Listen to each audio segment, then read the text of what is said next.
पवित्र श्रीमद् भागवत गीता, पवित्र चारों वेद, पवित्र कुरान शरीफ, पवित्र बाइबल, पवित्र गुरु ग्रंथ साहिब, पवित्र कबीर साहिब की वाणी में छुपे हुए गूढ़ रहस्य अर्थात तत्व को जानने के लिए कृपया अवश्य सुनिए जगत गुरु तत्वदर्शी संत रामपाल जी महाराज के मंगल प्रवचन। गीता ज्ञानदाता कहता है, मुझे प्राप्त प्राणी का फिर जन्म नहीं होता। मेरी साधना करने वाले का फिर जन्म नहीं होता। तो फिर ये अन्य श्लोक बहुत सारे गलत हो जाते हैं। जैसे श्रीमद् भगवत गीता अध्याय नंबर 2 के और श्लोक नंबर 12 में गीता ज्ञानदाता कहता, अर्जुन ये ना सोच के तू और मैं और ये सभी सैनिक योद्धा पहले नहीं जन्मे थे और आगे ना होंगे। ये ना सोच के हम वर्तमान में ही जन्मे हैं, हमारा पहले भी जन्म हुआ है, हम सबका, तेरा मेरा और सबका, और आगे भी होगा। गीता जी अध्याय नंबर 4 के श्लोक नंबर 5 में गीता ज्ञानदाता कहता, अर्जुन तेरे और मेरे बहुत जन्म हो चुके, तू नहीं जानता, मैं जानता। फिर 9वें श्लोक में कहा कि मेरे जन्म और कर्म दिव्य हैं, अलौकिक है। श्रीमद् भगवत गीता अध्याय नंबर 10 श्लोक नंबर 2 में कहा है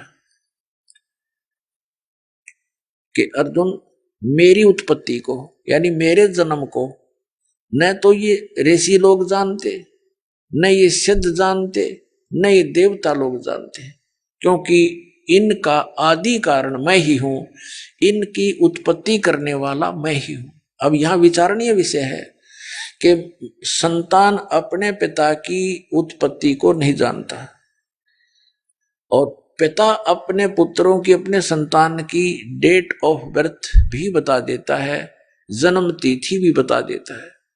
तो यहां गीता ज्ञानदाता 10वें अध्याय के दूसरे श्लोक में ये तो स्वीकार कर ही रहा है कि मेरा जन्म, मेरी उत्पत्ति तो होती है, लेकिन ये देवता लोग जो इससे उत्पन्न हुए हैं, ब्रह्मा विष्णु महेश, और ये सब ये नहीं जानते।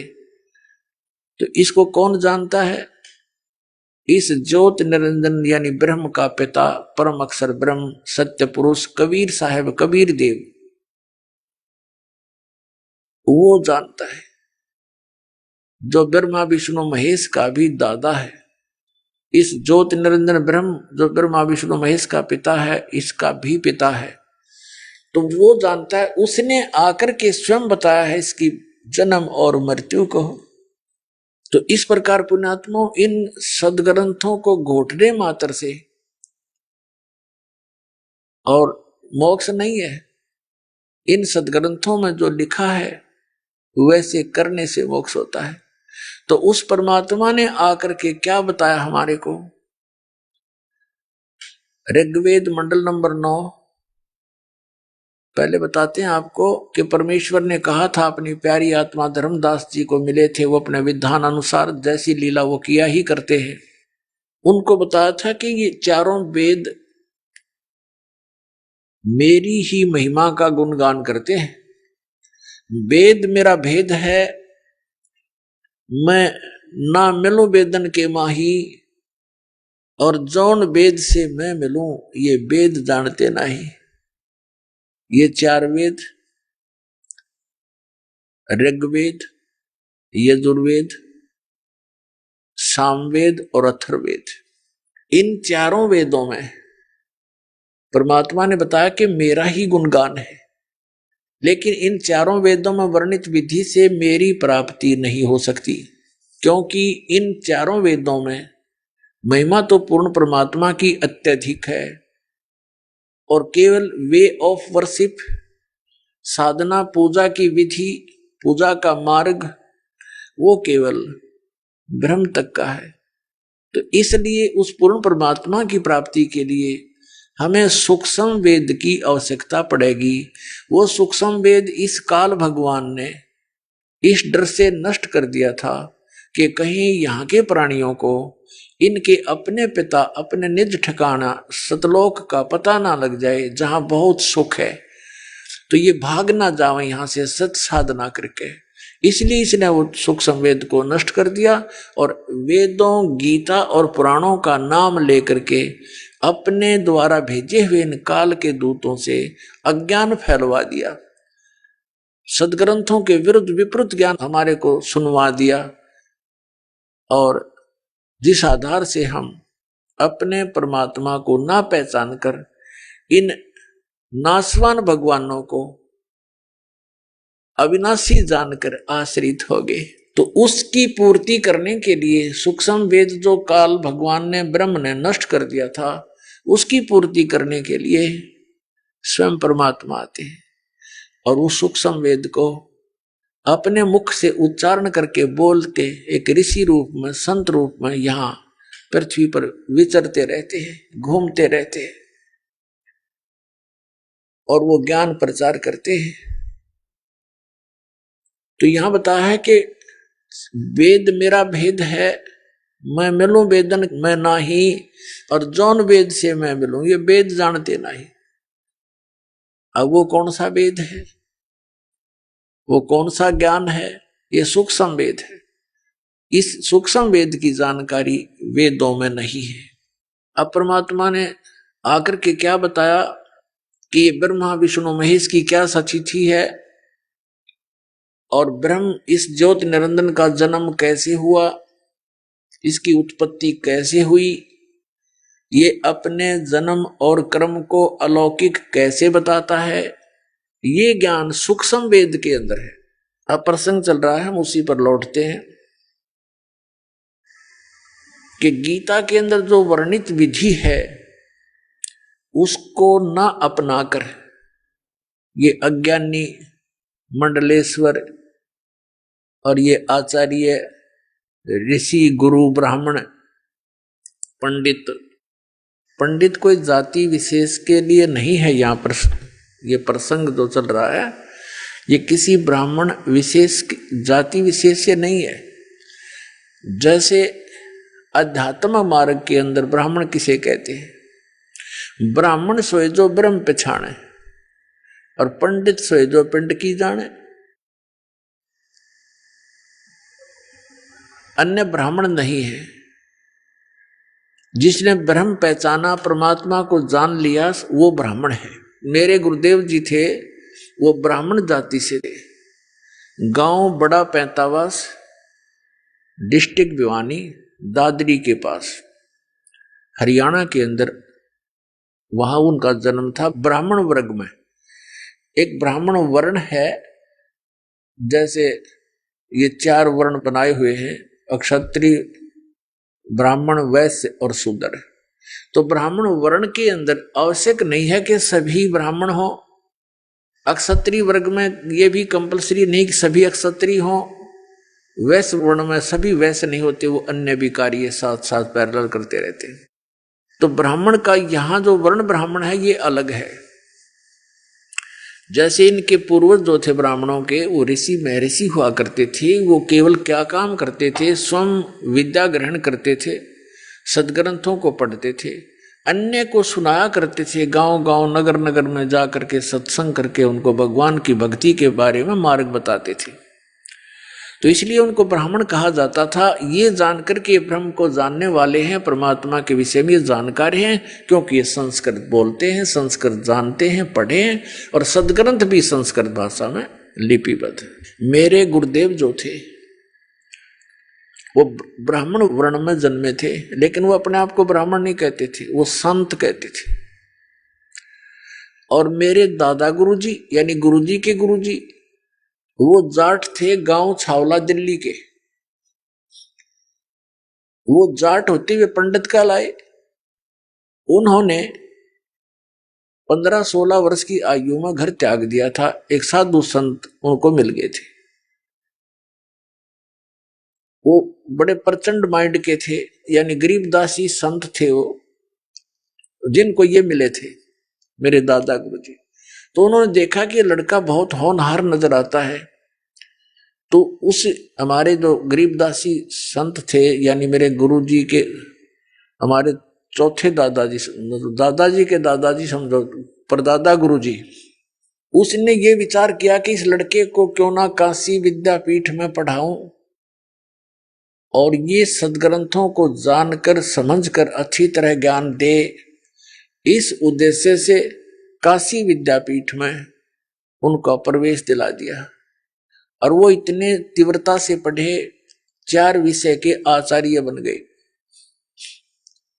तो उनको पंडित चिदानंद कहा जाने लगा। उनका चिदानंद नाम था, चिदानंद। उनके नाम से आज भी आश्रम बना हुआ है डिस्ट्रिक्ट सोनीपत। खरखौदा के पास एक गांव है डिस्ट्रिक्ट सोनीपत में, खरखौदा तहसील के अंदर गोपालपुर गांव है। उस गोपालपुर गांव में आज भी हमारे दादा गुरुदेव जी जो जाट थे, लेकिन उन्होंने उस पंडित वाली उपाधि प्राप्त कर ली थी, वहां आश्रम बना हुआ है, लिखा हुआ है पंडित चिदानंद आश्रम। तो ये प्रसंग इसलिए यहां थोड़ा सा क्लियर करना पड़ा, ये कंसेप्ट कि देख कोई ब्राह्मण पे दिख जा और नो कहे तो ब्राह्मणों की निंदा करता है। नहीं, ब्राह्मण वो होता है जो गुरु पद पर विराजमान है और उसी को पंडित भी कहा जाता है। तो अन्य के लिए ये शब्द दास के ना समझे। तो पंडित लोगों ने इन सदग्रंथों को ढंग से ना समझकर लोकवेद सुना दिया। दंत कथा, लोकवेद होता है दंत कथा, जो सत्य नहीं होता उसको लोकवेद कहते, बनावटी बातें। तो इन्होंने सुनाया कि ब्रह्मा विष्णु महेश अजरो अमर है। श्रीमद् भगवत गीता का ज्ञान देने वाला ये ब्रह्म सरपुरुष ये खुद कह रहा है कि अर्जुन तेरे और मेरे बहुत जन्म हो चुके, तू नहीं जानता मैं जानता हूं। ये तो कहते हैं श्री कृष्ण जी ने गीता बोला। पुणात्माओं, श्री कृष्ण जी में प्रवेश करके इस काल भगवान ने गीता बोला, गीता का ज्ञान कहा। श्री कृष्ण जी को तो पता नहीं मैंने श्रीमद् भगवत गीता में क्या कहा था। अपनात्माओं, इस दास का जो ज्ञान है परमात्मा दिया हुआ, कबीर परमेश्वर ने बताया दास को, तो ये ऐसा अटपटा लगेगा आपको, क्योंकि आपने कोरा अज्ञान ग्रहण कर रखा है कि ये क्या कह रहा है। श्रीमद् भगवत गीता का ज्ञान श्री कृष्ण जी ने नहीं बोला। तो पुणात्माओं, यहीं पर बात बिगड़ रही जीवताई के सच्चों को तो ये झूठा बताओ। इन झूठों का एतबार 600 वर्ष पहले परमात्मा ने ये ज्ञान दिया था, जो कबीर भगवान ने, उस दानक जो लाया कबीर ने, जो काशी के अंदर थे, भगवान आए थे, जिसको आज ये दास केवल उन्हीं का दिया हुआ ज्ञान आप तक पहुंचा रहा है। दास का और कोई रोल नहीं है। इतना रोल है कि जो सदग्रंथों में लिखा है उस लेखक के विचार आपके रूबरू कराता हूं, जो परमेश्वर ने आकर ज्ञान दिया वो आपके रूबरू कराता हूं। इन दोनों का निष्कर्ष निकाल कर आपको देता हूं, आपको दिखाकर बताता हूं कि ये ऐसा है, ये ऐसा है, और फिर इन नकलियों के विचार सुनाता हूं, इनकी द्वारा लिखी अनुभव की पुस्तक आपके रूबरू कराता हूं, और फिर आपको ये बताना चाहता हूं कि जो हमारे सदग्रंथों से मेल नहीं खाते, जो विधि भगवान की भक्ति की या ज्ञान भक्ति का, तो यूजलेस है, उसको तुरंत त्याग देना चाहिए। दास का ये सब कुछ करके, ये प्रयत्न इतना करके, ये इतना चाहता हूं कि तो आप जी सदमार्ग को ग्रहण करें, कुमार्ग को त्याग दें। आपने जाना अपने घर को और आप जा रहे हो जंगल की ओर, वन में जा रहे हो, वहां खा जाएंगे चित्ते और शेर वगैरह आपको, वहां पर भयंकर जानवर है, और कोई आपको बता रहा है कि ये दिशा आपकी ठीक नहीं है जिधर तुम जा रहे हो, तो वो प्रयत्न गलत नहीं, आप ना समझ सको, वो आपकी अपनी सोच होगी। तो दास का प्रयत्न इतना।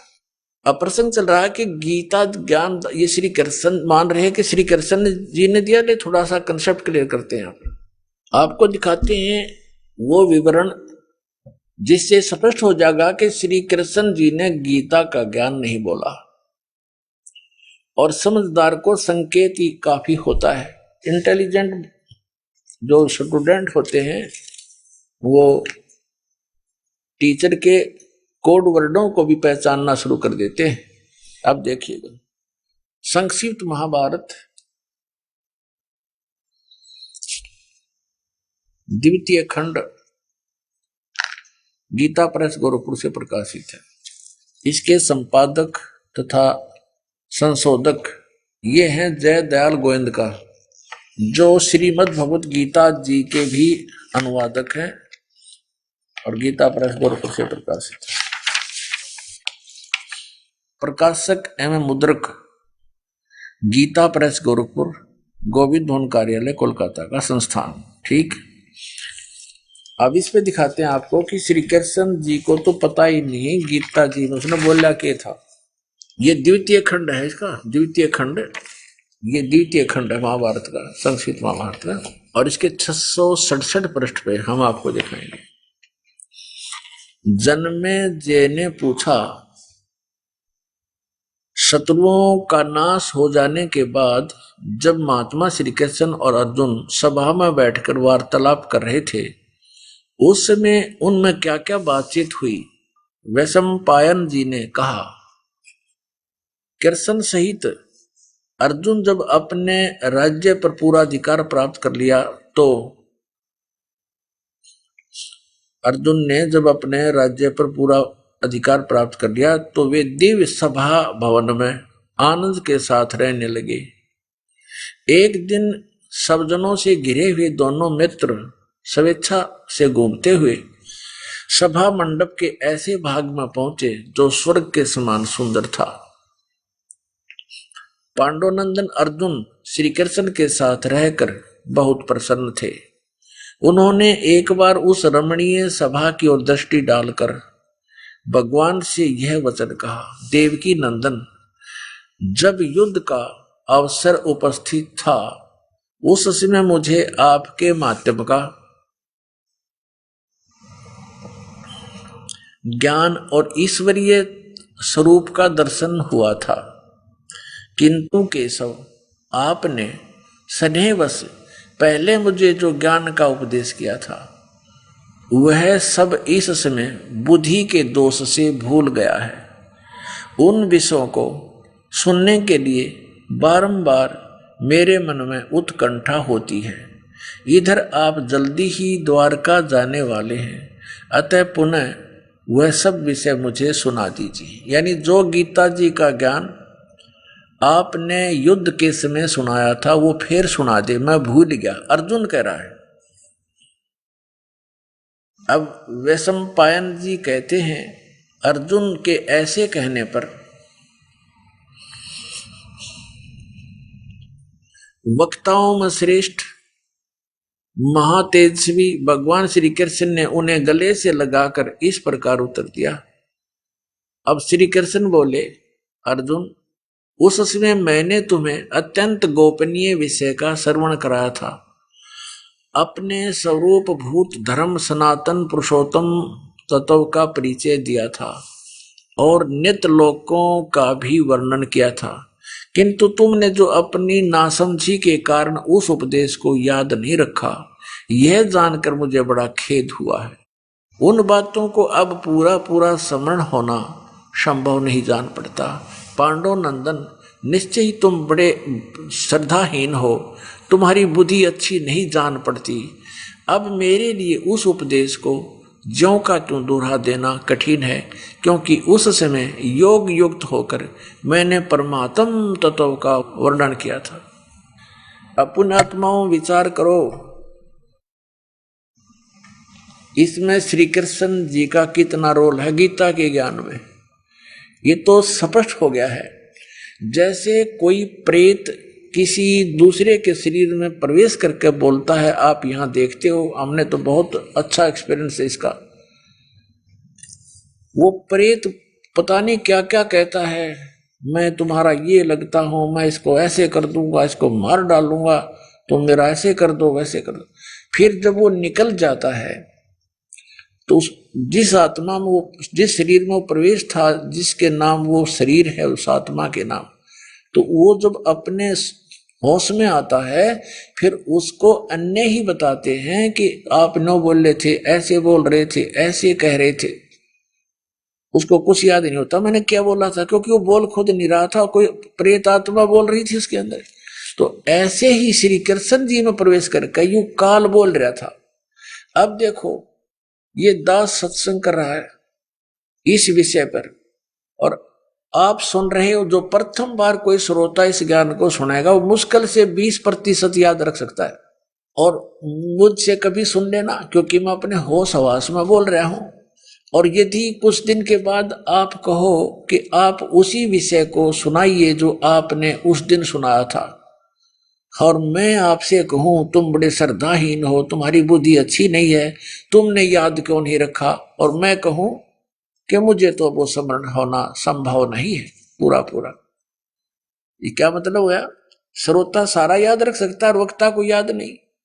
इति सिद्धम श्री कृष्ण जी ने नहीं बोला। और फिर कहता मैंने परमात्म तत्व का ज्ञान कराया था, फिर श्री कृष्ण परमात्म की तरह गया, इसने बोला ही नहीं था वो ज्ञान। अब आगे इसने इसके बाद फिर अपने सतर की गीता बोली है, वो कितर आसपास भी कोई ना गीता और ज्ञान के इसी प्रसंग में आगे बोल रखा है। मैं अब सुनाता हूं तुझे अपने विचार, वो विचार इसके हैं इसी 667 पृष्ठ पे द्वितीय भाग में महाभारत के अंदर आगे काफी वर्णन लिख रखे हैं, वो इसके आसपास भी नहीं है वो गीता। तो पुणात्मा इस प्रकार ये दास जो कहना चाहता है उसको गहराई से सोचो समझो। इससे स्पष्ट हो गया कि श्री कृष्ण जी ने गीता का ज्ञान नहीं बोला, इसको पता ही नहीं मैंने क्या बोला। अब ये गीता ज्ञान दाता उस परमात्मा के डर से गीता का जो ज्ञान दिया है वो वेदों वाला ही दिया है, लेकिन कुछ स्थानों पर इसने अटकलबाजी करी है युद्ध करवाने के उद्देश्य से। और वो ज्ञान जो इसने कुछ इसके अंदर ज्ञान गीता जी के अंदर अपने सतर का भी कहा है, वो ज्ञान अपने आप पता लग जाता है कि वेदों वाला ज्ञान नहीं है। जैसे श्रीमद् भगवत गीता अध्याय नंबर 3 के श्लोक नंबर 8 में यह कहता है कि अर्जुन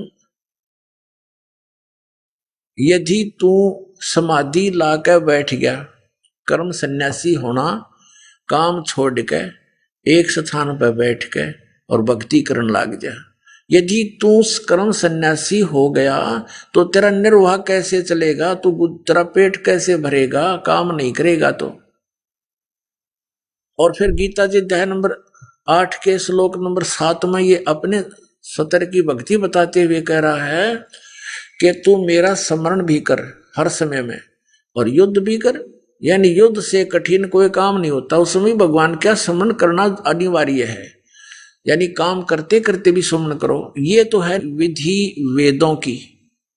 फिर इसने 6 अध्याय के और 6, 7, 8 में 9 में ये फिर अपने सतर की 9, 10, 11 में अपने सतर की बोली है इसने।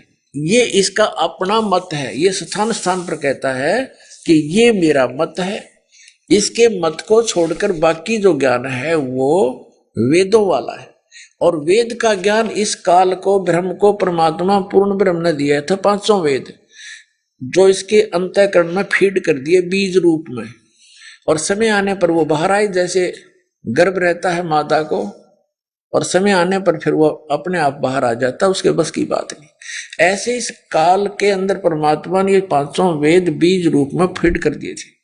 समय आने पर ये अपने आप इसकी श्वासों के माध्यम से बाहर निकलाए, और ये देखकर हैरान रहा। फिर देखा, उसने पढ़ने लगा तो इसने देखा कि 5वां वेद जो है ये तो तेरी जड़ उखेड़ देगा, तेरी पोल खोल देगा। इसने उसको छुपा दिया, शेष 4 वेद अपने पुत्र ब्रह्मा को दे दिए। तो वेदों का जो ज्ञान है वो गॉड गिवन है, और गीता में जो ज्ञान है वो भी वही गॉड गिवन ज्ञान है, लेकिन इस काल गॉड ने, इस काल भगवान ने कुछ अपने सत्र की मिलावट कर दी, वो दिखाते हैं। ये देखिएगा श्रीमद् भगवत गीता, ये गीता प्रेस गोरखपुर से प्रकाशित है। जयदयाल गोविंद का इसके अनुवादक है। अध्याय नंबर 3 और श्लोक नंबर आपको दिखाते हैं। हम 4 से शुरू करते हैं, श्लोक 4 से। मनुष्य ने तो कर्मों का आरंभ किए बिना निष्कर्मता को प्राप्त होता है और न कर्मों को त्याग मात्र से सिद्धि यानी सांख्य योग निष्ठा को प्राप्त होता। अब 5वें में क्या कहा है, निसंदेह कोई भी मनुष्य किसी भी काल में क्षण मात्र में बिना कर्म किए नहीं रहता, क्योंकि सारा मनुष्य समुदाय प्रकृति जन गुणों द्वारा परवश हुआ कर्म करने के लिए बाध्य किया जाता है। अब छठे में, तीसरे अध्याय का छठे में, ये छठा है, जो मूढ़ मनुष्य समस्त इंद्रियों को हठपूर्वक ऊपर से रोककर मन से इंद्रियों के विषयों का चिंतन करता रहता है, वह मिथ्याचारी दम भी कहता है।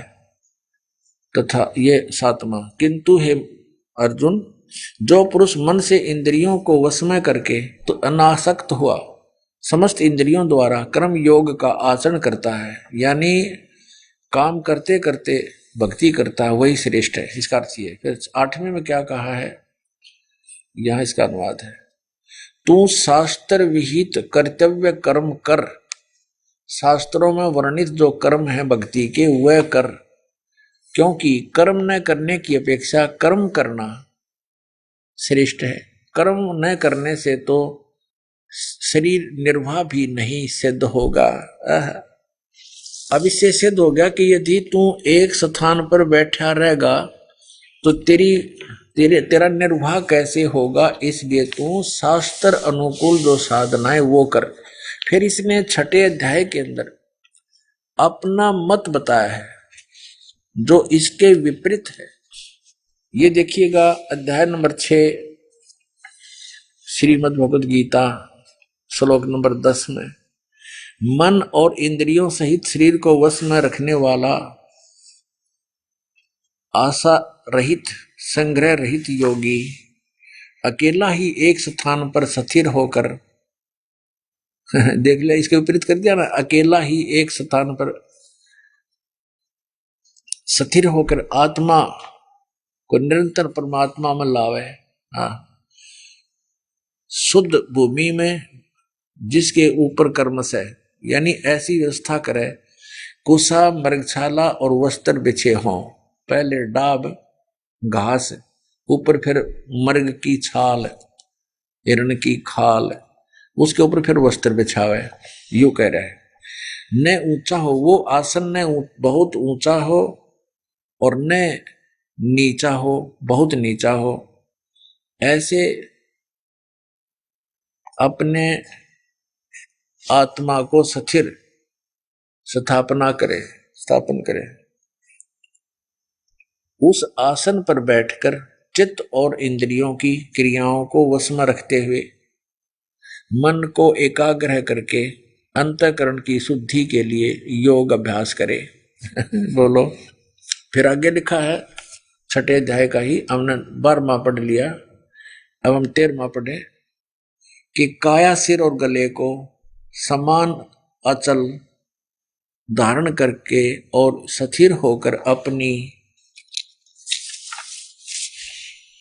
नासिका के अग्र भाग पर नाक के अगले हिस्से पर दृष्टि जमाकर अन्य दिशाओं को न देखता हुआ ब्रह्मचारी व्रत में स्थित भय रहित भली भांति शांत अंतःकरण वाला सावधान योगी मन को रोक कर मुझ में चित वाला मेरे प्राणत होकर स्थित होए। अब इसमें क्या कहना चाहा है इस गीता ज्ञानदाता ने, वहां तो ये कह रहा है कि अर्जुन,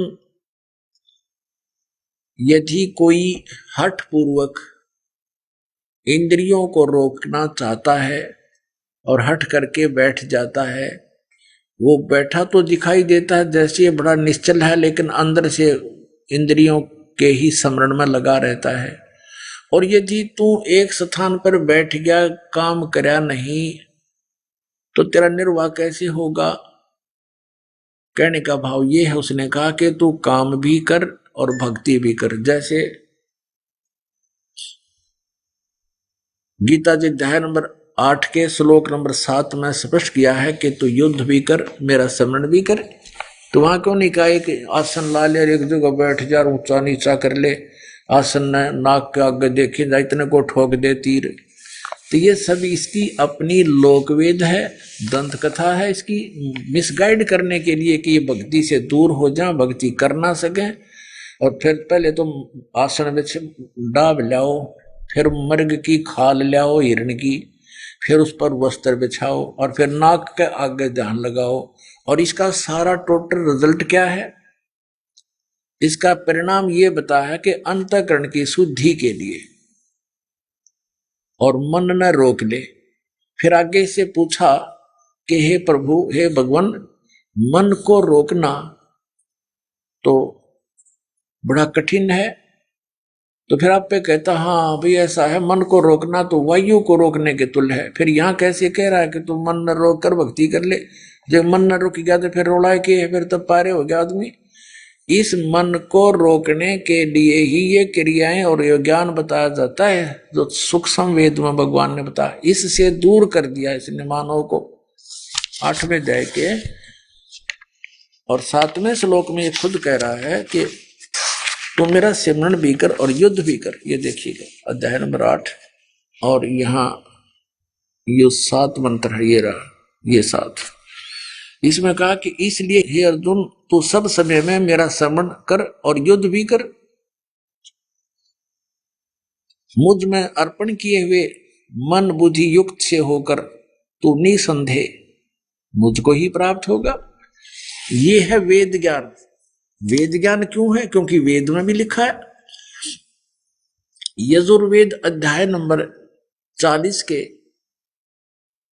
मंत्र नंबर 15 में वेद ज्ञान दाता वही है जो गीता ज्ञान दाता है, जो श्री कृष्ण में बोल रहा है।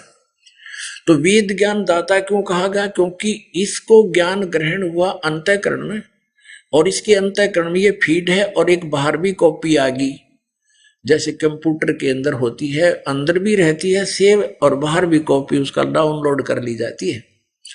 तो वहां से जो वो बोल रहा था उस समय वेदों का ज्ञान जो इसने सुनाया अन्य को, तो वो सही बोला। जब इसने युद्ध करवाना था, अटकलबाजी करनी थी, बाद में इसको पता लग गया कि तो इसमें भी बहुत कुछ निर्णय है, तो इसने अपनी अटकल साथ लगा दी और वो ज्ञान वेद ज्ञान गॉड गिवन है। अब जैसे यजुर्वेद अध्याय नंबर 40 के और मंत्र नंबर 15 में स्पष्ट किया है कि ओम नाम का जाप कर्तु समर, किलवे समर और कर्त्युम समर, वायु अनिलम अथिदम बसमांतम शरीरम।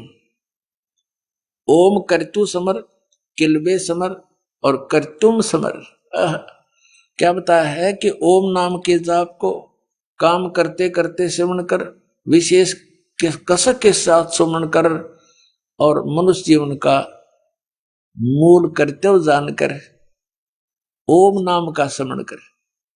जिससे क्या होगा कि जब तेरा शरीर नष्ट होगा, भस्म होगा, तेरा शरीर समाप्त होगा, उस समय तुझे इस ओम नाम के जाप से मिलने वाली जो राहत है, जो गति है, वो उतना अमृतव प्राप्त होगा। और यही गीता जी अध्याय नंबर 8 के श्लोक नंबर 13 में कहा है, ओम इति एकाक्षरम ब्रह्म व्यवहारण माम अनुस्मरण यह परियाति तजंदेहम स याति परमाम गतिम। मुझ ब्रह्म का केवल एक ओम मंत्र है और जो इसको अंतिम श्वास तक सिमरण करता है, शरीर त्याग कर जाते समय तक, तो मेरे वाली यानी परम गति को प्राप्त होता है। जो ओम से मिलने वाली परम गति, वो ब्रह्म लोक है, वो ओम से मिलने वाली परम गति। और ब्रह्म लोक में गए हुए प्राणी फिर वापस आते हैं, उनकी पूर्ण मोक्ष नहीं होता। अब आपको यजुर्वेद से रूबरू कराते हैं। ये यजुर्वेद है प्रकाशक सार्वदेशी कार्य प्रतिनिधि सभा, मैर सिद्धांत भवन, रामलीला मैदान, नई दिल्ली।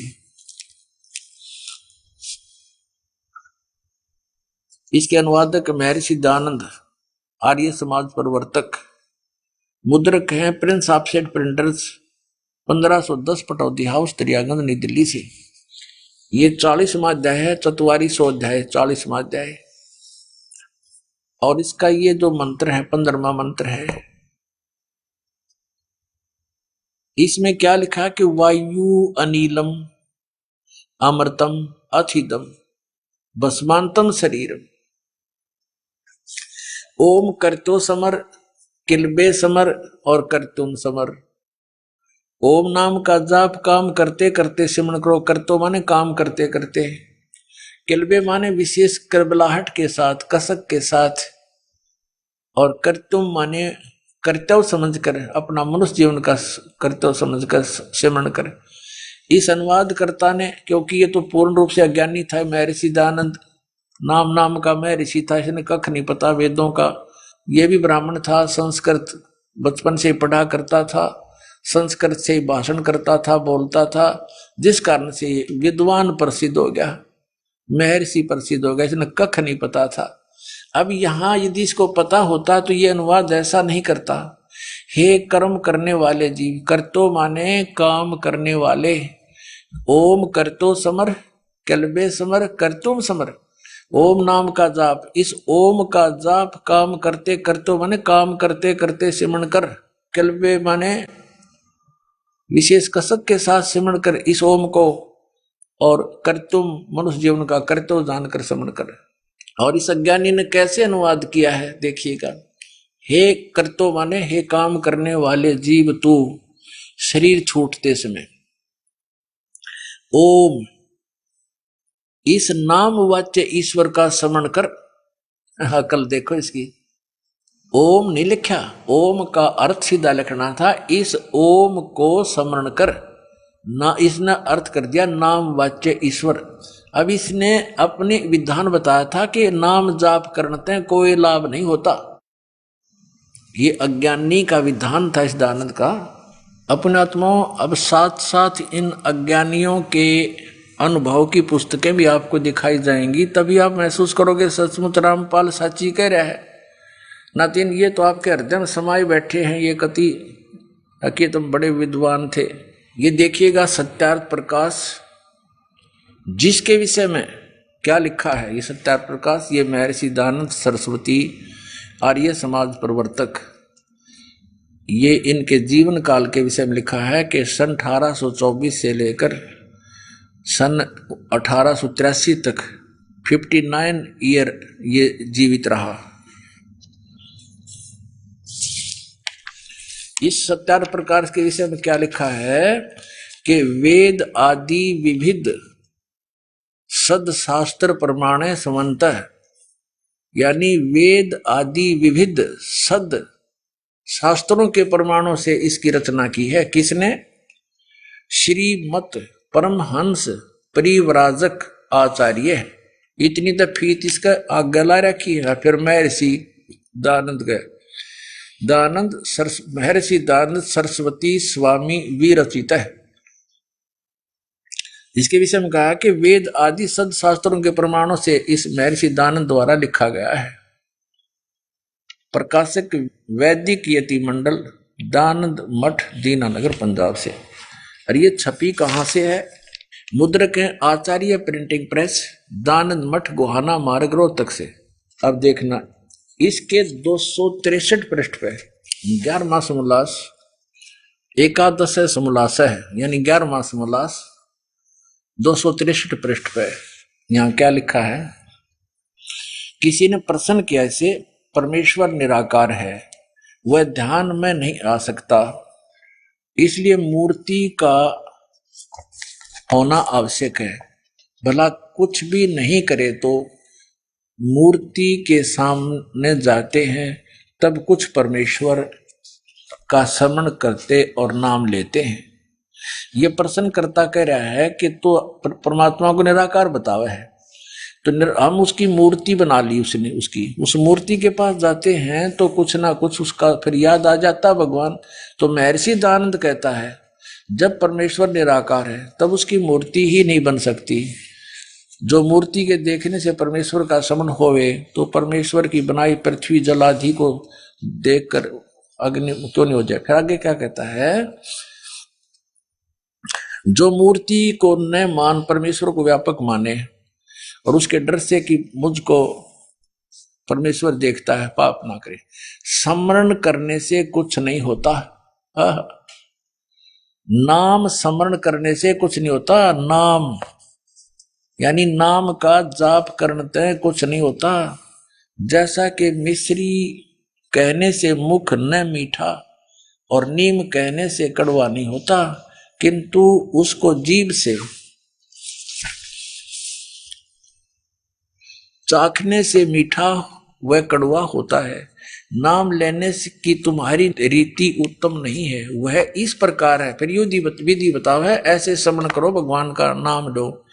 इस प्रकार करना चाहिए जैसे न्यायकारी ईश्वर का नाम है, और जैसे पक्षपात रहित होकर परमात्मा सबका यथावत न्याय करता है, वैसे नामों के अर्थों को अपने में धारण करे। अपने आत्मा इनकी या इंग्लिश आप नहीं समझ सकते, दास समझा है क्या बोलना चाहे। आप समझते होते तो पहले पता लग जाता है कि महर्षि है। इसने ये कहा है, जैसे प्रश्नकर्ता कह रहा है कि हम मूर्ति इसलिए बना रखी है हमने कि सारा दिन काम में बिजी रहते हैं, व्यस्त रहते हैं, फिर कभी भगवान दिख जाता है तो उसका नाम जाप कर लेते हैं। कुछ देर तो करते हैं, उसके जी रास्ते में जा रहे हैं, मंदिर मूर्ति दिख गया तो भगवान की याद आई, उसका नाम स्मरण कर लिया हमने। तो यूँ कहता है कि नाम स्मरण करने से कुछ नहीं होता। जैसे मिश्री करेंगे यानी ओम ओम करते रहे तो मिश्री के अंत मुंह मीठा नहीं होता। यानी इसका क्लियर कर दिया इसने कि ओम नाम के जाप करने से कोई लाभ नहीं होता। फिर अपनी विधि बताई है कि नाम का स्मरण करना तुम्हारा गलत है, विधि गलत है। उस परमात्मा का स्मरण करो। कैसे कि वो न्यायकारी है, सबको यथावत न्याय देता है, सृष्टि का रचने वाला है। बस इतना स्मरण करो, ओम नाम का जाप नहीं। इसके इस व्याख्यान का ये अर्थ बनता है। यही कारण था कि इसने अपना ओम नाम का जाप किया नहीं, क्योंकि इसको ज्ञान तो था नहीं, दृढ़ता इसको थी नहीं कि कौन सी भक्ति ठीक है, संशय में था। इसलिए कितने कुछ एंड वेंड बोला है। एक जगह इसने क्या बता रखा है इनके जीवन चरित्र में, किसी को कहता है कि सच्चिदानंद नाम स्मरण करा कर, यानी इसको ज्ञान तो था ही नहीं, इसके जीवन चरित्र में लिखा है। तो कहने का भाव इसे सिद्ध हो गया कि ये ओम नाम के जाप के सिमरण करने के पक्ष में नहीं था। अब फिर आते हैं यजुर्वेद पर, और क्लियर हो जाएगा। इसके ही अनुवाद में वेद कह रहे हैं कि स्पष्ट कह रहे हैं, वेद प्रमाण है कि ओम नाम का जाप करे। ओम काम करते करते सिमरण कर, विशेष कसक के साथ सिमरण कर, और मनुष्य जीवन का मुख्य उद्देश्य जानकर सिमरण करे। और ये अज्ञानी यहां भी यही इसी दृष्टिकोण से अनुवाद कर रहा है कि ओम नाम के सिमरण की कोई आवश्यकता नहीं। देखो फिर हम आगे यजुर्वेद पर। अब यजुर्वेद है इस दानंद द्वारा अनुवादित है, इस आर्य समाज प्रवर्तक दानंद के द्वारा ही प्रकाशित अनुवादित है, और यहां से ये मुद्रित है, यहां से ये प्रकाशित है। हम इसके फिर आगे यजुर्वेद के 40वें अध्याय के 44वां अध्याय 40वां 15वें श्लोक पर यहां देखो, इसमें स्पष्ट लिखा है कि ओम करतो समर। करतो का अर्थ ये खुद कर रहा है, करतो माने काम करने वाले जीव। इसका अर्थ ये है काम करते करते, ओम करतो समर, काम करते करते समर करो ओम नाम का। किलबे समर और करतुम समर, विशेष कसक के साथ सेवन करो, और अपना मनुष्य जीवन का प्रथम कर्तव्य जानकर इसका सेवन करो। तो इस यहाँ वायु अनिलम, आपके शरीर में जब तक ये शरीर प्राण है, जीव है, श्वास है, इससे अथिदम अंत में बसमांतम शरीरम अमृतम, जो अमृतम इस ओम नाम से होगा, शरीर छोड़ने तक सिमरण करते रहना, इससे वो उतनी परम गति अवश्य होगी, अमृत अवश्य प्राप्त होगा। और ये क्या कह रहा है, काम करने वाले जीव तू शरीर छोड़ते समय ओम लिखा स्पष्ट, इस ओम को गोलमोल कर दिया। यहां लिखना था ओम को स्मरण कर, इसने लिख दिया इस नाम वाच्य ईश्वर को, जिसका ओम नाम है, उसका स्मरण करे, नोट ओम को। क्योंकि काल ने याद करे, जो किसान्याकारी है, काल आपको बताई दिया भगवान ने, तो स्मरण कर। अपने सामर्थ्य के लिए परमात्मा और अपने स्वरूप का स्मरण कर, कर्तव्य अपने किए का स्मरण कर, अपने किए का, ये ज्यादा अपने मनुष्य जीवन का मूल कर्तव्य जानकर इसका स्मरण कर। ये वाक्य दिखाने की जरूरत है नहीं इसमें। अब गीता ज्ञानदाता 8वें अध्याय के 13वें श्लोक में भी यही कहता है कि ओम इति एकाक्षरम ब्रह्म व्यवहारण मामनुस्मरण ये प्रियति तजंदेहम सयाति परमाम गति। मेरे ओम नाम का जाप, मेरा एक ओम अक्षर है मुझ ब्रह्म का, नथिंग एल्स। इसका श्रवण काम करते करते श्रवण करो, जो अंतिम श्वास तक जो सिमरण करता हुआ इसका त्याग करता शरीर को, तो मेरे वाली परम गति को प्राप्त होता है, ब्रह्म की परम गति को प्राप्त होता है। यानी ओम नाम से ब्रह्म लोक प्राप्ति होता है, ये ब्रह्म का मंत्र है। आइए अब हम उन श्रद्धालुओं के अनुभव जानते हैं जो जगत गुरु तत्वदर्शी संत रामपाल जी महाराज जी से दीक्षा प्राप्त कर चुके हैं तथा उनके द्वारा बताए गए भक्ति मार्ग पर चल रहे हैं। नमस्कार सर। साहब जी। सर क्या नाम है आपका? अमर सिंह दास। अमर सिंह जी, आप कहाँ के रहने वाले हैं? सर मैं जिला बरेली तहसील फरीदपुर के गांव ततारपुर गौटिया का रहने वाला हूँ। सर संत रामपाल जी महाराज से नाम दीक्षा आपने कब ली? सर संत रामपाल जी महाराज से नाम दीक्षा मैंने 10 मई 2020 को ली। सर संत रामपाल जी महाराज से नाम दीक्षा लेने से पहले आप क्या भक्ति साधनाएं करते थे? संत रामपाल जी महाराज से नाम दीक्षा लेने से पहले जो समाज में प्रचलित सभी देवी देवताओं की भक्ति करता था, शंकर जी को अपना इष्ट मानता था, जैसे कांवर ले जाना सावन में और 15-15 दिन 20-20 दिन तक रोड के किनारे टेंट लगा के भंडारे करवाना, ये सारा काम करता था। बाकी जो गांव में और लोग थे उनके साथ में एक टोली बना रखी थी 10-20 लोगों की, उनको साथ में ले जाके कांवर चढ़वाना, यहाँ हरिद्वार से गोला जाना, यादेव के यहाँ कादर चौक से भी जाते हैं गोला के लिए, वहाँ मंदिर पे जाके शिव जी के मंदिर पे जाके जल चढ़वाना, यही पूजा पाठ करता। तो सर जो आप हिंदू देवी देवताओं की भक्ति साधनाएं आप करते थे और कावड़ भी लेके आते थे, तो इन सब भक्ति साधनाओं से आपको क्या क्या लाभ हुए? देखिए सर, इन भक्ति साधनाओं करते करते काफ़ी समय बीत गया था, मुझे कोई लाभ तो नहीं हो रहा था और उल्टे मैं बहुत नशा भी करने लगा था, शराब पीने लगा था और सिगरेट पीने लगा था। बाकी बहुत बुरी आदतें बन गई थी, घर पे भी कलेश रहता था। बच्चों हम शराब पीते थे तो घर पे जाते थे, बीवी से कलेश होता था, काफ़ी कलेश रहता था और बच्चे बीमार रहते थे। कभी इस बच्चे को दवा लानी होती थी, कभी दूसरे बच्चे को दवा लानी थी, तो मुझे उससे कोई लाभ तो नहीं हो रहा था। तो सर जैसे कि आपने बताया कि आप कावड़ लेके आते थे, देवी देवताओं की साधनाएं भी करते थे, उनकी साधनाओं को करने से आपको लाभ नहीं हो रहा था बल्कि आपको हानि हो रही थी, नुकसान पहुंच रहे थे, तो आप क्या ये कहना चाहते हैं कि जो देवी देवता की भक्ति आप करते थे वो आपको नुकसान पहुंचा रहे थे? नहीं सर, देवी देवताओं की भक्ति से नुकसान नहीं हो रहा था, बल्कि हम जो भक्ति कर रहे थे वो भक्ति ठीक नहीं थी, शास्त्रों के अनुकूल भक्ति नहीं थी। बल्कि मैं ये कहना चाहूँगा कि ब्रह्मा विष्णु महेश के जो मंत्र थे वो सही मंत्र हमारे पास नहीं थे, जिसकी वजह से वो हमें सही लाभ नहीं दे पा रहे थे।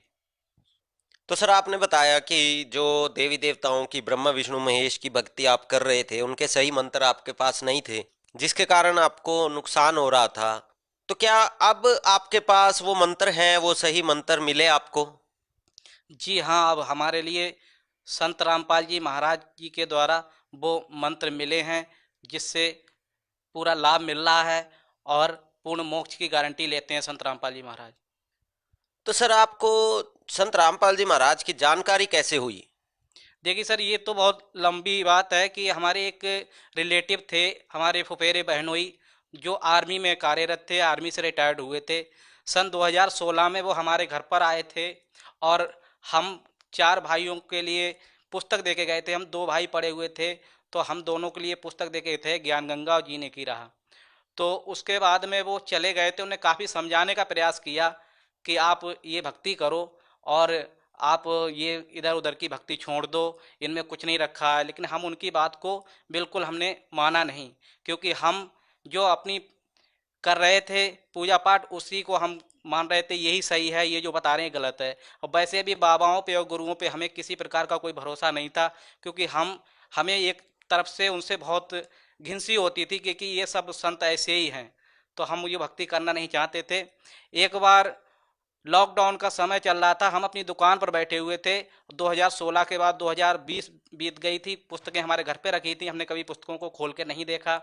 तो वही अचानक से हमारे जो रिलेटिव थे एक बार दोबारा हमारी दुकान पे आए, और उसी दिन हमने उनसे कहा हमें घर पे चलो आप, तो बोले हम घर पे नहीं जाएंगे क्योंकि आज लॉकडाउन लग रहा है। तो लॉकडाउन लगने वाला था, हमने कि कोई बात नहीं, बोले कल कल रास्ता बंद हो जाएगा, हम निकल नहीं पाएंगे। तो उन्होंने हमारी दुकान थी एक हाईवे के किनारे, जो हम वहाँ चलाते थे, चाय की दुकान थी, तो वहाँ पे वो हमारे लिए 2 पुस्तकें और दे के गए थे, जो गुरुजी की संत रामपाल जी महाराज ने लिखी थी, अध्यात्म ज्ञान का गोला और धरती पर स्वर्ग बनाना है। ये फ्री वाली पुस्तकें थी, वो हमारी दुकान पर रख गए। हमने उनसे मना भी किया कि आप ये ले जाओ, आपने जो पहले पुस्तकें रखी हैं वो भी बहुत रखी हैं। तो बोले आपके यहाँ ड्राइवर वगैरह आते रहते हैं, कोई ना कोई पढ़ ही लेगा। वो छोड़ के चले गए। वो पुस्तकें रखी रहीं, शाम के लिए लॉकडाउन लग गया, दुकान बंद हो गई, और वहाँ पे सब मतलब पुलिस उलिस आने लगी और हमें बाहर बैठने नहीं दे रही थी। तो हम उस स्थिति में थे कि हम अब करें तो करें क्या। हम अपने दुकान के अंदर बैठे थे, और बैठे बैठे हमारे मन में ये वो आया कि हम अब टाइम पास करने के लिए हमने वो पुस्तक उठाई। हमने कि अब कोई सहारा तो है नहीं, यहाँ टाइम पास नहीं हो रहा है, बाहर बैठे हैं तो पुलिस परेशान कर रही है। तो हमने अध्यात्म ज्ञान का गोला, जो गुरुजी छोटी सी पुस्तक थी, हमने 2-3 घंटे में पढ़ ली। पढ़ने के बाद फिर हमने धरती पर स्वर्ग बनाना है पुस्तक पढ़ी। 2 पुस्तकों को पढ़ते पढ़ते हमें ये लगा कि हम कहाँ जी रहे थे। हमें एकदम शरीर में हलचल सी हुई कि परमात्मा तो ये हैं और हम कहाँ भटक रहे थे, हम कौन सी भक्ति कर रहे थे। हमारे मन में ये विचार आया कि ये लॉकडाउन कुछ नहीं है, ये सब हम लोगों का ये जो पाप बढ़ गया है, इसीलिए ये सारा कुछ हो रहा है। तो हमने अपना सामान दुकान का जितना था अपनी गाड़ी में भरा और हम घर पर लेकर चले गए।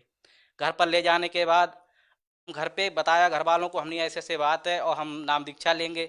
तो घर वाले बोले हाँ तुम तो नाम दीक्षा लोगे, तुम इतना नशा करते हो, ये करते हो वो करते हो, कि तुम नाम दीक्षा लोगे।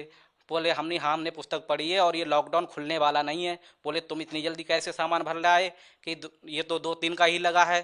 तो हमने 2 दिन का नहीं, इनका कोई पता नहीं है ये कब तक चले। तो हमने घर पे जाके फिर वो ज्ञान गंगा पुस्तक ढूंढी, जो 2016 में हमारे वो फुफेरे बहनोई थे वो दे के गए थे। तो हमने वो पुस्तक पढ़ना शुरू की। धीरे धीरे कम से कम 15 दिन का समय बीत गया, हम पुस्तक पढ़ते रहे।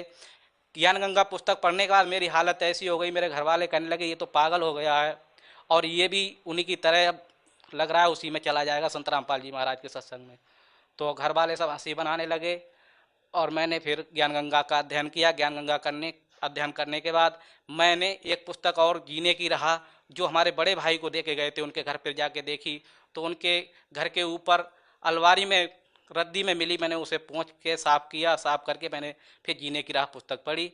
फिर 10 मई 2020 को मैंने संत रामपाल जी महाराज से नाम दीक्षा ली। तो सर, जब संत रामपाल जी महाराज से आपने नाम दीक्षा ली, उसके बाद आपको क्या क्या लाभ प्राप्त हुए? देखिए सर, लाभ तो बहुत हुए। मैं आपको उनमें से कुछ ही 2-4 लाभ गिना पाऊंगा, क्योंकि समय बहुत हो जाएगा। सबसे बड़ा लाभ है कि मेरी जो पत्नी थी उनके लिए बच्चेदानी में गांठ हो गई थी, और हम नाम दीक्षा लेने के 2 महीने बाद ही उनके पेट में दर्द हुआ। दर्द होने के बाद उन्हें पता चला, हमने लेके गए हॉस्पिटल, बालकृष्ण हॉस्पिटल बरेली में है, जो नकटिया पे है, वहाँ ले जाके हमने उनकी जांच कराई। तो उसमें आया कि इनके बच्चेदानी में गांठ है। डॉक्टर ने मुझसे बोला कि इसका ऑपरेशन होगा। तो मैं एकदम दंग रह गया कि मैंने कि हे परमात्मा, मैं आपकी भक्ति नई भक्ति शुरू की है, घर वाले भी हंसी बनाएंगे, गांव वाले भी हंसी बनाएंगे, लेकिन परमात्मा पे पूरा विश्वास था। कि परमात्मा अपनी बाणी में कहते हैं कि सतगुरु के दरबार में कमी काऊ की ना, और हंसा मौज न पावता तेरी चूक चाकरी में। परमात्मा की इस वाणी को के मुझे याद आया कि हमारी ही कहीं ना कहीं भक्ति में कोई त्रुटि है। तो हमने भगतमती से कहा, घर चले आए। घर आने के बाद हमने भगतमती से कहा कि देखो आप सही से भक्ति करो। उनने दोनों टाइम सुबह शाम परमात्मा की ज्योत जलाई, दंडवत प्रणाम किया, अमृत जल रोज़ सुबह शाम लिया, परमात्मा जो अमृत जल देते हैं। तो 8 दिन के बाद हम दोबारा गए, हमने कहा अब ये दिक्कत हो गई है तो चलो इससे तो निपटना है ही, चलो इनका ऑपरेशन करा ही देते हैं। तो 8 दिन के बाद हम जब अस्पताल में गए, रिपोर्ट थी हमने दिखाई उनके लिए, तो उन्होंने कहा इसकी जांच दोबारा से होगी। जब दोबारा जांच कराई तो रिपोर्ट नॉर्मल आई और संत रामपाल जी महाराज की दया से वो जो गांठ थी वो नॉर्मल हो चुकी थी। एक तो ये सबसे बड़ा लाभ हुआ हमारे लिए। दूसरा, हमारी भगतमती को बवासीर की दिक्कत थी, बवासीर की दिक्कत भी संत रामपाल जी महाराज जी से नाम दीक्षा लेने के बाद बिल्कुल ख़त्म हो गई। हमारे बच्चे जो बीमार रहते थे, एक को दवा लाते थे, एक बीमार पड़ जाता था। यहाँ तक हम डॉक्टरों से इतना परेशान हो चुके थे, हमने डॉक्टरों से बोला था कि आप ठेका ले लो, कि ठेके पे इलाज कर दिया करो, हम ऐसे रोज़ रोज़ दवा लेने नहीं आ पाएंगे। तो आज वो दया है परमात्मा संत रामपाल जी महाराज की कि जब से हमने नाम दीक्षा ली है और हमारे बच्चों ने नाम दीक्षा ली, एक ही दिन हमने 5 लोगों ने नाम दीक्षा ली थी 10 मई 2020 को, तब से लेके आज तक हमने उस डॉक्टर की दुकान नहीं देखी। आज वो डॉक्टर हमारे गांव वालों से और पास पड़ोस वालों से सबसे पूछता है कि अमर सिंह कहीं बाहर चले गए, यहाँ रहते हैं या नहीं रहते हैं। ये इतनी बड़ी दया है संत रामपाल जी महाराज की। जब से नाम दीक्षा ली है तब से हमें कोई दवा गोली नहीं खानी पड़ती है। और भी हम परमात्मा की दया से हमें सेवा मिली, हम गाड़ी चलाते हैं संत रामपाल जी महाराज के उसमें प्रचार में, पुस्तक प्रचार सेवा में। तो हम झांसी में प्रचार सेवा के तहत गए हुए थे, वहाँ पे हमारी गाड़ी सुबह 80-85 की स्पीड पे चल रही थी और अचानक गाड़ी के ब्रेक फेल हो गए। तो परमात्मा ने हमारे लिए वहाँ से जीवन दान दिया, परमात्मा ने बचाया, वरना गाड़ी पता नहीं, परमात्मा की शरण में नहीं होता तो पता नहीं क्या होता। संत रामपाल जी महाराज की शरण में आने से पहले हम जो नशा करते थे, शराब पीते थे और सिगरेट पीते थे, यहाँ तक कि काफ़ी हमारे अंदर विकार थे जो ख़त्म नहीं हो रहे थे, और हम जुआ भी खेल लेते थे जिससे कि हमारे घर में हमेशा कलह बना रहता था। आज संत रामपाल जी महाराज की दया से सारे विकार दूर हो गए और हमारा जीवन सुखमय बीत रहा है। हमारे परिवार में सब खुशी से रह रहे हैं, अब किसी प्रकार का कोई लड़ाई झगड़ा नहीं होता है। तो सर, आपने बताया कि संत रामपाल जी महाराज से नाम दीक्षा लेने के बाद आपका नशा छूट गया, आपकी पत्नी की जो बीमारियां थी वो भी दूर हो गई, आपके घर में जो लड़ाई झगड़ा रहता था वो भी बिल्कुल दूर हो गया और अब आप सुखमय जीवन जी रहे हैं। तो जो श्रद्धालु आज आपको देख रहे हैं, आप उन्हें क्या संदेश देना चाहेंगे? देखिए, संदेश तो संत रामपाल जी महाराज देते हैं। हम तो उनसे प्रार्थना ही कर सकते हैं कि जो भाई बंधु देख रहे हैं वो कम से कम ये देख के निर्णय ले सकते हैं कि ये जो व्यक्ति था ये पहले कैसा था और अब कैसा है, इसमें क्या परिवर्तन हुआ है। उन्हें पता भी है कि मैं कितना नशा करता था और कितने कितने मेरे अंदर विकार थे, जुआ भी खेलता था, तो मेरे सारे विकार दूर हो गए। तो मैं उनसे यही प्रार्थना करना चाहूँगा कि आप सब लोग ये देखकर कम से कम संत रामपाल जी महाराज से नाम दीक्षा लें और अपना कल्याण कराएं। सर, संत रामपाल जी महाराज से नाम दीक्षा कैसे ले सकते हैं? संत रामपाल जी महाराज से नाम दीक्षा लेने के लिए विभिन्न टीवी चैनलों पर सत्संग संत रामपाल जी महाराज का आता है, जिन पर नीचे एक पट्टी चलती है, वहां आश्रम के नंबर दिए हुए होते हैं। आप उन नंबरों पर संपर्क करके नज़दीकी नामदान का पता पूछकर आप संत रामपाल जी महाराज से नाम दीक्षा ले सकते हैं। धन्यवाद सर। सत साहिब।